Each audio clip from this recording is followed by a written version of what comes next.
And then we're going to talk about wood and why. So obviously we do a lot of wood. I wouldn't say a lot of wood, but we do a decent amount of wood around here. So it comes out really, really well. But you need to know the different wood types. So how old is the wood? Does it need to be restored? Because again, it's that cleaning. If the wood is like 4 years or newer, we can soft wash it all day long, right? Then that's a maintenance clean. Anything after 4 years and above, like these two decks, needed to be restored. Because we can soft wash them, you know, and you don't want to bleach out the wood. Because after it gets really, really dirty, you got to be at a 2.5% mix, and then it's going to over bleach the wood, and then it's not going to look good anyway. So that's when we go into the restoration, the 3-step restoration, where we're doing the sodium hydroxide, the oxalic acid for brightening it, and we do the low pressure wash on it. So we do charge extra for that. But you need to know how old the wood is. What is the condition of the wood? Can it be soft washed? Does it need to be restored? Is it beyond cleaning? Are they staining the wood after cleaning? I want to set up the expectations. Are you going to be applying a stain or a sealer? Because if they are, then I need to do the restoration, because with the restoration, you're lowering the pH level so it can absorb a stain or a sealer. If we just soft wash it, it may reject it. You don't know, depending on the wood. And it won't absorb, and the sealer won't absorb, and you just won't get that longevity out of the sealer. So again, setting those expectations up and letting the homeowner know, look, you know, the guy over here, the $99 guy, might just come out here and soft wash and spray bleach on it, but guess what he's not doing? Lowering the pH level in the wood, so when you do apply a sealer, it's going to come off with a year. You know, it's going to start flaking, it's going to start not looking good real quick, it's going to get UV damage quicker, all these things. Yes, sir? When do you decide the difference between the 3-step process and using like soft wash, wood wash, and wood restore? How old the deck is. I start with that, right? So is the deck 4 years or younger? If it's 4 years or younger, you know, if it's a year, 2 years, 3 years old, you can soft wash it all day long. If it starts to look black and dingy and like it's got a lot of wear on it, if you will, you know, the wood is starting to get like pitted and everything, that's when I'm going to go in there and do a restore. But on your 4 years and under, are you using soft wash, wood wash, and wood restore? Yes. Yep. As your soft washing process? Yes. Okay. Yep. So that's when we'll go in and we'll soft wash it. And we use, that's the cleaners we use, is wood wash and then wood restore on the wood.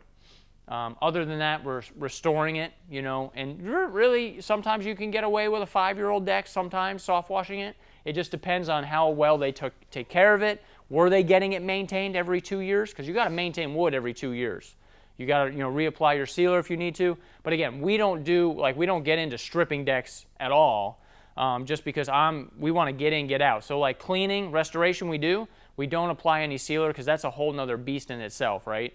There's a lot of weather factoring in there. I used to do it personally way back when, and I have customers that only want me to oil their Ipe decks and stuff like that. But other than that, we don't do it in-house anymore.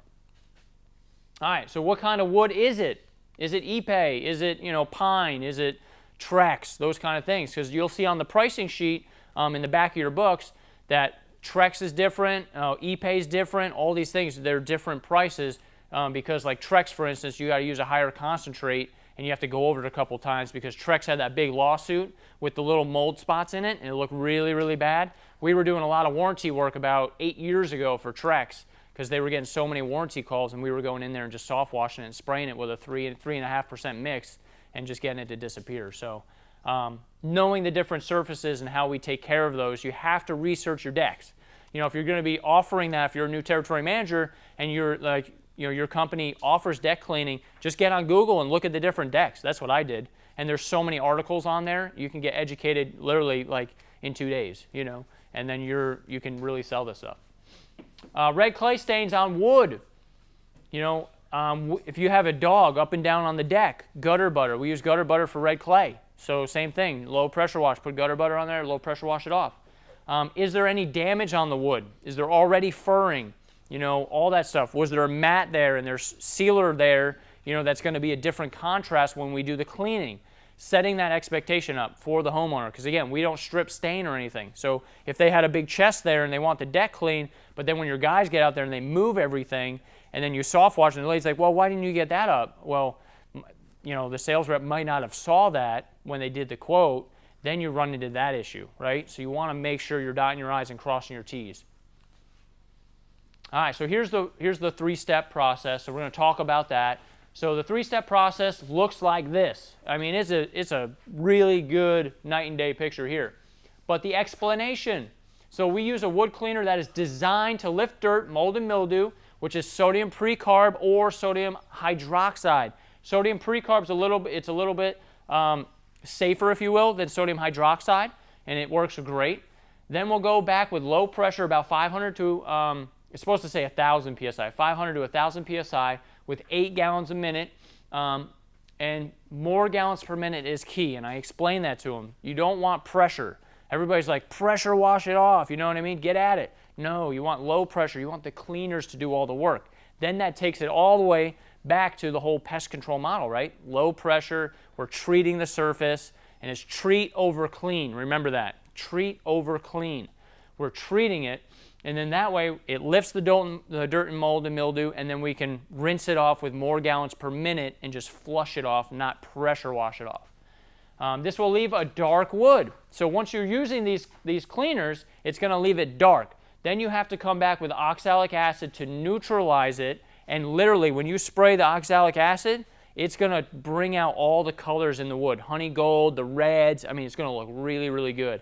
I always get the customer out at that point, and I say, hey, come check this out. And I just start spraying it, and they're like, what's going on? You know, and I'm like, well, now we're neutralizing the cleaner so you can apply a stain or a sealer or anything like that. Yes, sir? Are those cleaners, is that environmentally friendly? It is, yeah. So we can use it over top of live. We have the intercoastal that we're working on. And so a lot of times for pre-treating, you know, you're really kind of limited on what you can do. Yes, so that's where you're going to use your sodium precarb. So there's different ones that I'll use in different areas. But as long as it's diluted and you take care of the BMPs, right, best management practices, as long as you have those in place, you're golden. So just make sure that you're up with the local ordinances and stuff like that. I always check. Always have your MS or your SDS sheets in your trucks and stuff like that if you ever ran into any issues. Hey Pat. Yes, sir. Sodium precarb. Do you have a mixed ratio of what to use when mixing that, when using that sodium bicarbonate and? Yes. We'll talk about that later when we're out in the field more. Just remind me to tell you about that, but we can get that. Yes, Sam? Pat, also keep in mind when you're doing the deck with that chemical, what's underneath. Yes. Because Good if point. they've got a concrete patio underneath and it's black, you better figure washing that too, because they're going to have little lines going across there everywhere. Did you just hear that? You guys know why he does the top sales every week? Just because of that. He's upselling the patio underneath. You're being honest, right? It's going to drip down there. It's going to get on there. Why not clean it? But you're also upselling. You're quoting everything on the property. Because, again, our chemical's not selective. It's going to drip down there. It's going to clean it. So let's charge for it, right? All right, so here's a little before and after picture of the restoration fence. Another deck right there.